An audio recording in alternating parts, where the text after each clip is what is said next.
Kabajamuuf jaalatamoo maatii YouTube channel Furtuu App akkam jirtu baga nagaa taatan jecha har'as barnoota gabaabaa ta'e tokko sinii qabadhee dhufeera hanga dhumaatti na hordofaa. Kan nuti wajjin ilaallu YouTube keenyaaf Telegram channel keenyaaf akkaataa itti logo baay'ee bareedaa ta'e ittiin hojjennu waliin ilaalla hanga dhumaatti na hordofaa. Kallattumaan gara barnoota keenyatti dabarra. Jalqaba irratti logo kana hojjechuun dursa wanti nu barbaachisu aappii tokkotu nu barbaachisa. Innis maaloo jettanii Play Store bilbila keenyarra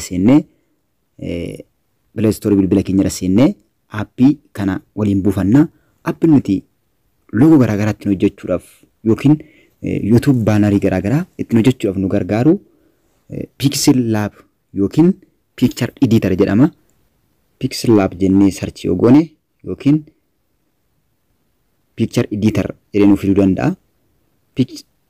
Asirratti fidee jira kunooti Picture Editor jedha kuni aappiin isa kanaadha jechuudha. Kunis isa kanaadha. Aappii baay'ee bareedaa ta'ee fi baanarii garaagaraa nu hojjechuuf kan nu gargaaru akkasumas logo garaagaraa YouTube keenyaaf Facebook keenyaaf akkasumas Telegram channel keenyaaf ittiin hojjechuu kan dandeenyu aappii baay'ee gaarii ta'edha. Salphaatti Play Store keenyarraa arganna jechuudha. Ani dursee install waan godhadheef salphumatti naa baasee jira. Isin install godhattanii gara bilbila keessaniitti gadi buufachuu qabdu jechuudha. Bifa bilisa ta'een Play Store bilbila keessanii irraa jechuudha. Kallattumaan gara keessa seennee logo waliin hojjechuu eegalla. Na hordofaa, na bira nafinaa hanga xumuraatti na hordofaa. Tokko lamaan hanga xumuraatti waliin ilaalla. Aappii kana keessa seennee yoo ilaallu keessi isaa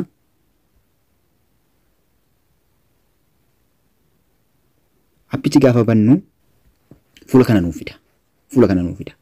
Gaafa bannu fuula kana nuuf fida. Logo hojjechuudhaaf dursinee wanti nuti gochuu qabnu mallattoo delete kana gadi tuquudhaan new text kan jedhu kana irraa balleessina. Mas okay lafa kanatti okay jechuudhaan irraa balleessina. Fuula kana arganii nuuf fideen booda as jala kana dhufnee gura kana dhufnee gidduu kan turtu mallattoo akka geengoo qabdu kana click goona. Gaafsana fuula kana nuuf fida shape kan jedhu kanarratti cuqaasna yookiin irratti click godhanna jechuudha. Fuula kana gaafa inni nu baasu ammas itti daballee bakkuma kana click goona. As dhufnee geengoo kana filanna. Geengoo kana filannee kaanee akka kanatti nu fida. Qarqara isaa qabnee xiqqoo ishee guddisna. Erga godhanneen booda gara gadi kana dhufnee mallattoo right kanarratti click godhanna. Erga kana gooneen booda ammas bakka duwwaa tuqnee shape filanna. Shape bakka kanatti click gochuudhaan sarkilii kana filanna. Sarkilii erga filanneen booda gadi dhufnee opacity kan jedhu kana 0 goona. Jala sana dhufnee stroke width kan jedhu kana as daballa.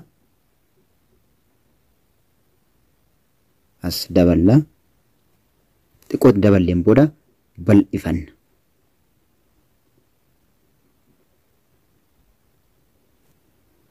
Kana gadi tuqnee halluu jira kana dhufnee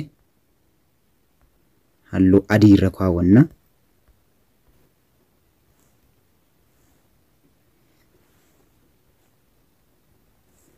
Adii irra kaawwanneen booda kanas bunnee kan jalaa kana kalarii gurraacha irra kaawwanna.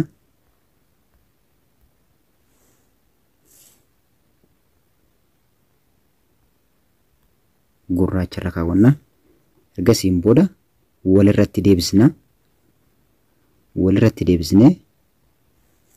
akka inni seentarii nuu ta'uudhaaf kana gadi tuqnee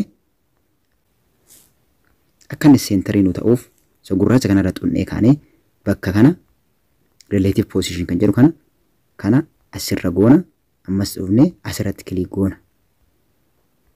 Lachan sadda kaawwanneen booda kanas itti harkisnee irra keenye isallee akkuma kana dhufnee relative position kanarratti click goona. Lachan isaarratti click godhanna jechuudha. Erga godhanneen booda right irratti goona. Dhufnee ammas kana bakka kana duwwaa gadi tuqnee shape kan jedhu filanna. Shape edda filanneen booda shape edda nu fideen booda shape keenya in xiqqeeffanna. Qarqara gadi qabnee xiqqeessina. xiqqeeffanneen booda raadaas kan jedhu kana xiqqoo itti daballee 19 irra goona. 19 yookiin 20 irra goona. Sanaan booda right jennaani. Erga right jenneen booda gadi dhufnee azala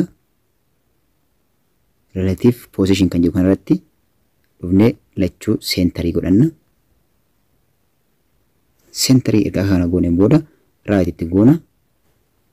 Sanaan booda ammas kana irraa kaasuudhaaf bakkuma duwwaa kana kilik goona. Bakkuma duwwaa kana fakkeenyaaf kilik gaafa goonu irraa kaasaa dhufnee shape filanna. Ammas shape bakka akkas filanneen booda bakka kana duwwaa bakka gurraachi jiru kanatti kilik goonee shape rog-sadee filanna. As keessaa rog-sadeen kunooti rog-sadee filanna. Yeroo rog-sadee filanneen booda ni xiqqeessina.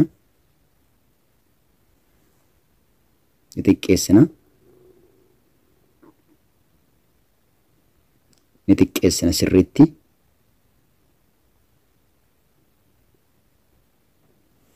Kanaan booda gadi dhufnee halluu isaan jijjiirra. Gurraacha goona. Gurraachi gooneen booda right godhanna. Erga right gooneen booda saayisii isaa ammas xiqqeeffanna. Rotate goona bokkuu isaa qabne. Gara qarqaraatti xiqqoo ishii bunna. Xiqqoo ishii gara qarqaraatti bunna. Xiqqeessina saayisii isaa akka bareedutti akka baay'ee hin bal'anne.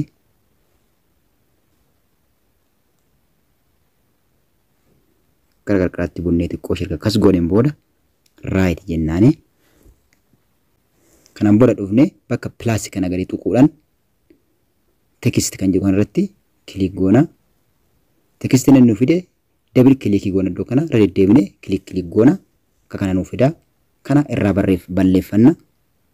Irraa balleessinee maqaa irraa balleeffannee maqaa YouTube channel keenya yookiin Telegram keenya irratti barreessina. Qubee gurguddaadhaan barreessina. Furtuu app. Kanaan booda okay jennaani. Ergasiin booda gadi dhufnee jala kana qubee E kanarratti kilik goonee as harkifannee size kan jedhu barbaanna. Saayisii kana xiqqoo daballaa. Baay'ina barreeffama keenya irra dhaabannee daballaa. Fakkeenyaaf 75 irraan ka'a. Fakkeenya 75 irra kaa'ee kanaan booda right jennaani.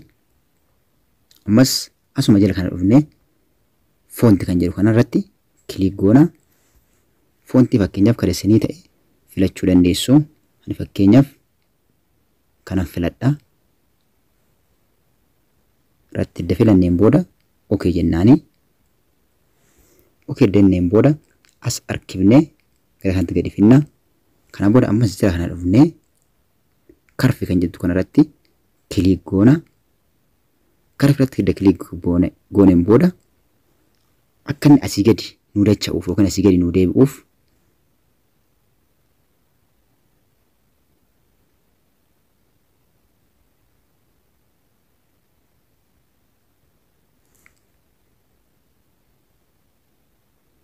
akka inni asii gadi nu deebi'uuf yookiin gadi nu dacha'uuf erga as fidanneen booda akka inni asii gadi nu dacha'uuf jala kana dhufnee as harkisnee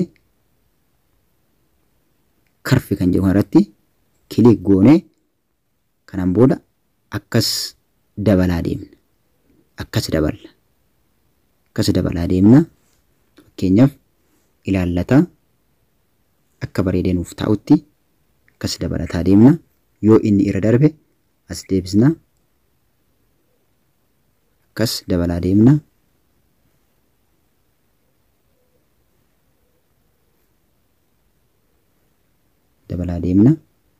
Saayisiin sanatti xiqqate yoo argame saayisii isaa salphumatti itti dabaluu dandeenya.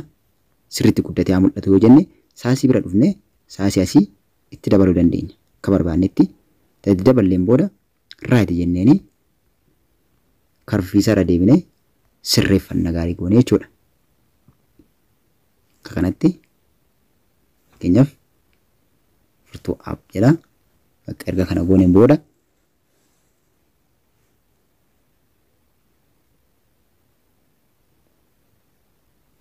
akka kana gooneen booda style kan jedhu kanatti dhufnee iddoo biin jiru kana qubee baan iddoo jiru kanatti kilik goonee bold godhanna. Baa irra kilik goona bold akka inni nuuf ta'uuf kana goona. Kana booda irratti right goona. Saayizii isaa baay'ina barreeffama keenya irra dhaabanneeti sirreeffanna jechuudha. Barreeffamni keenya baay'ee yoo ta'e saayizii isaa xiqqeessinee yoo barreeffamni keenya immoo guddaa ta'e xixiqqoo muraasa ta'e saayizii isaa guddisnee barreeffanna jechuudha. Baay'ina barreeffama keenya irratti dhaabannee daballa yookiin xiqqeessina jechuudha.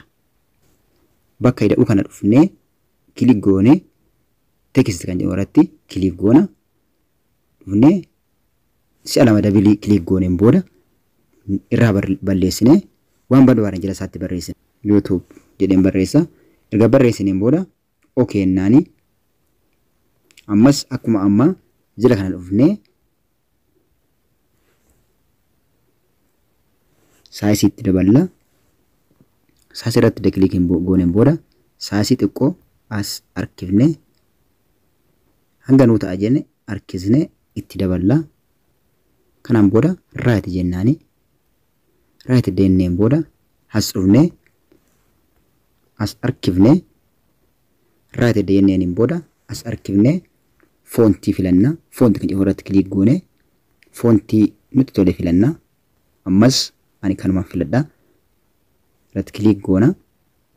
Kanaan booda as harkisnee jala kana finna. Jala kana finna. Saayisiin isaa waan jalaa guddate irra deebinee xiqqeeffachuu dandeenya. Saayisii kan jedhu irratti kilik goonee xiqqeessinee xiqqoo akkas xiqqeessina. Sanaan booda 75 irra goonee raati jennaani. Bakka barbaanne kaa'uu dandeenya. As kaa'uu dandeenya. Kana yoo barbaanne akka inni sheeppii asii ol jallatu yoo barbaanne jala kana dhufnee karvi kan jedhu kanarratti kilikiin gooneen booda asii ol yoo as xunne asii gadi jallata. Yoo gara naanas as hir'isne immoo asii ol deebi'a akka kanatti. Akka argitan kanatti asii ol deebi'a jechuudha. Akka argitan kanatti. Barbaannu straight haa ta'u yoo jenne negatiiva 30 kan jedhu kana 0 irra goonaa jechuudha. Akka 0 irra yoo ta'e akka kanatti jira jechuudha. Kanarra jira.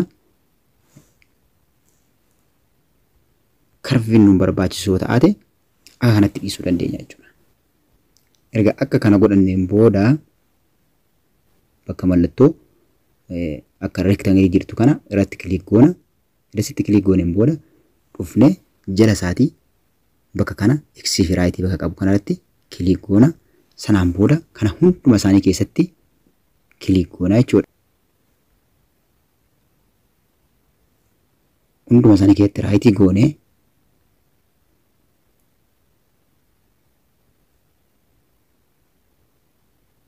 right gooneen booda mallattoo gidduu kana wal gubbaa kan teesse kana irratti kilik goona. Sanaan booda inni asitti okay kana goone akka inni wal qabatu goona jechuudha. Okay jennaani. Okay jenneen booda deebinee bakkuma kana gadi kilik goone gara duubanaatti deebina.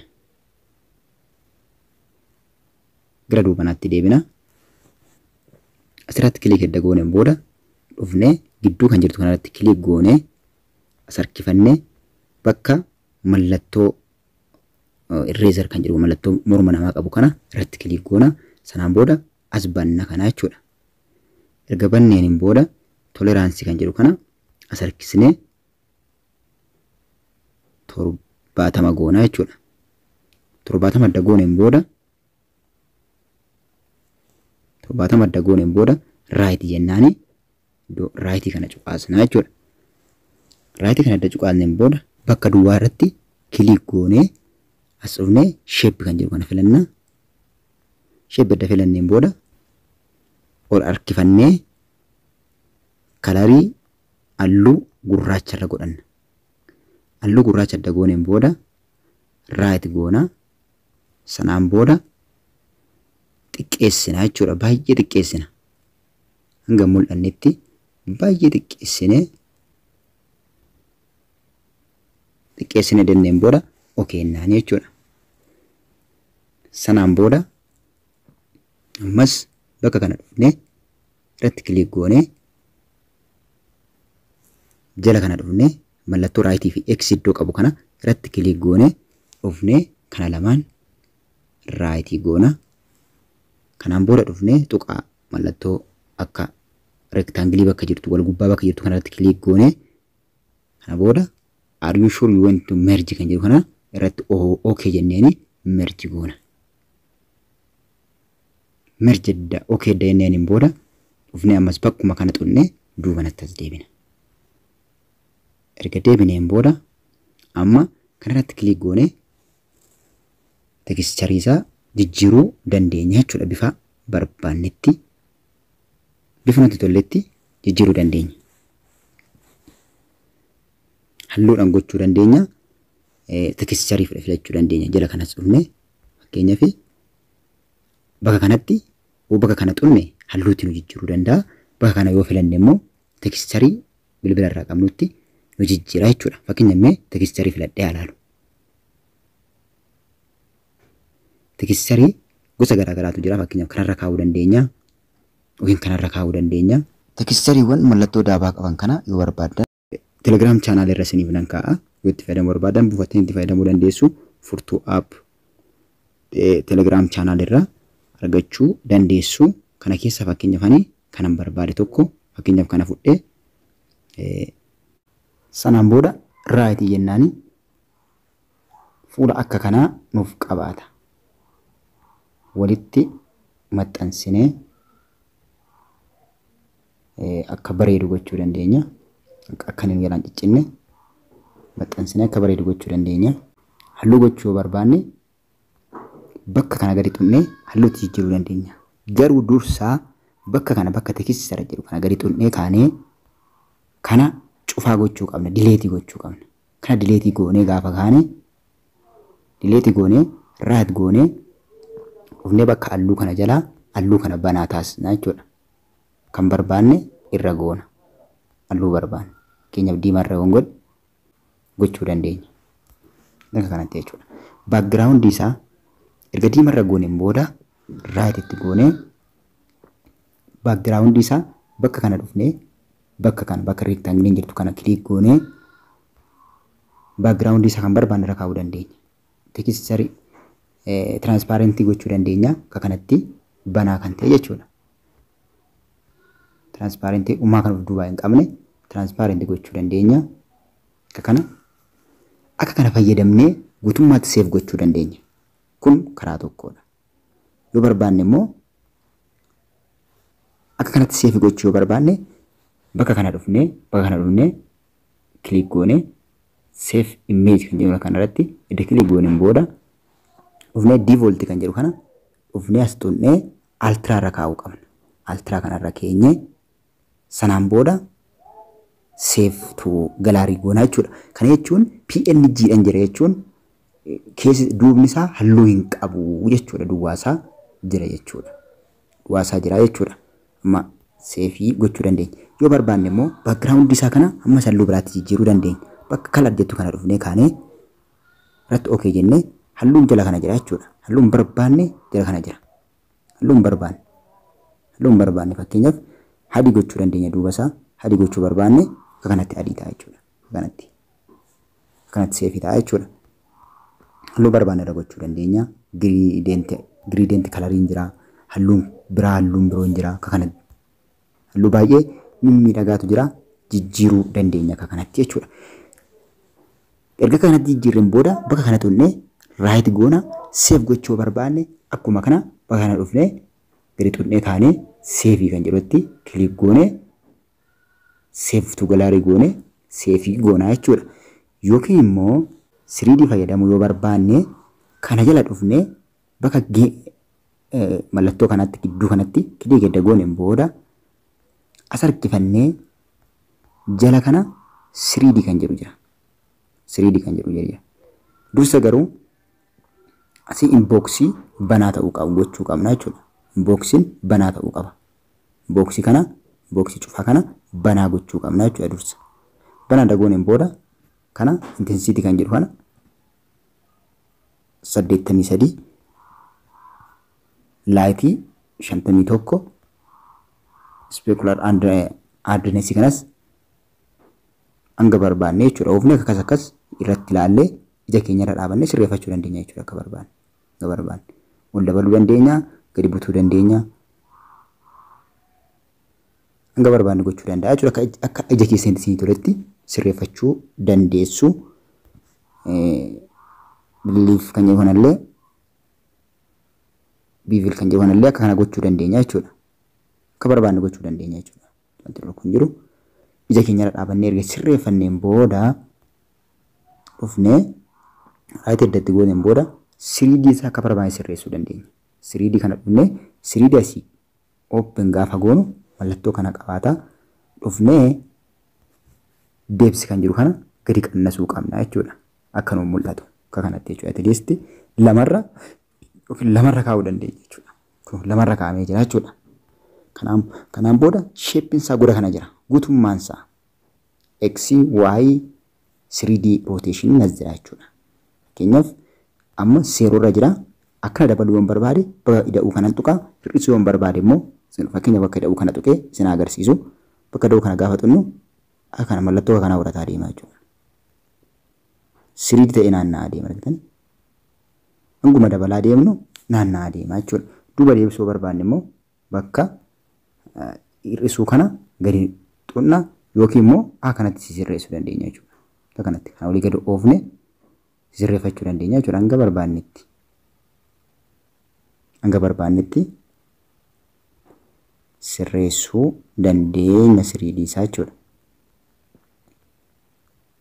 Hanga barbaannetti fakkeenyaaf hanga naannaa dhiisu positiiva tokko duwwaan gara kanatti butee waan isaas akka kana akkaataa gaggaragaluu isaatii yoo goone gara mirgaatti gara bitaatti kanatti naannessuu dandeenya jechuudha. Akka barbaannetti akka nuti toletti jechuudha. Akka nuti toletti Z illee jira. Z rotation jira jechuudha. Z rotationis akkuma kana naannessuu danda'a jechuudha akka barbaannetti. Akka kana fayyadamuu dandeenya jechuudha. Digirii kana laayitii isaa jechuudha. Laayitiin isaa akkaataa ifuu isaatii ifa isaa kana xiqqeessuu guddisuu dandeenya. Mala garaagaraa fayyadamuu dandeenya jechuudha. 3D fayyadamne akka kanatti bifa salphaadhaan loogoo mataa keenya YouTube keenyaaf akkasumas Telegram chaanaalii keenyaaf akkasumas Facebook keenyaaf illee hojjechuu dandeenya. Itti gargaarama karaa baay'ee salphaadha. Viidiyoo kanarraa ilaaltanii gosa barbaadanii istaayilii barbaadanii hojjechuu dandeessu. Kun akka saambeelii akka fakkeenyaatti isiniif hojjedhee itti gargaarama. Barnoonni keenya har'aa kana fakkaata. Buloonni haaraan subscribe gochuun dagatina akkasumas like fi share gochuun waliin haa barannu isiniin jedha. Dhumarratti xumurreen booda bakka kana gadi xunnee salphumatti save goonaa jechuudha. Yoo halluun barbaanne halluudhaan yoo dhaaban barbaanne immoo tekistarii kan jedhu filannee halluu barbaanne gosa barbaanne filannoo keenyan gochuu dandeenya. Asumne bakka save kana click goone dhufnee bakka kana highest akka nuuf ta'utti jechuudha. Default kan jedhu kana quality isaa highest akka nuuf ta'u. Very high jedha. Ultra kan jedhu kanarra goonee kaanee save to gallery goonaa jechuudha. Bifa baay'ee salphaa ta'een loogoo baay'ee bareeda ta'e bifa garaagaraatiin hojjechuu dandeenya. Barnoota biraatiin wal agarraa. Hanga barnoota biraatiin wal agarrutti nagaan naa tura.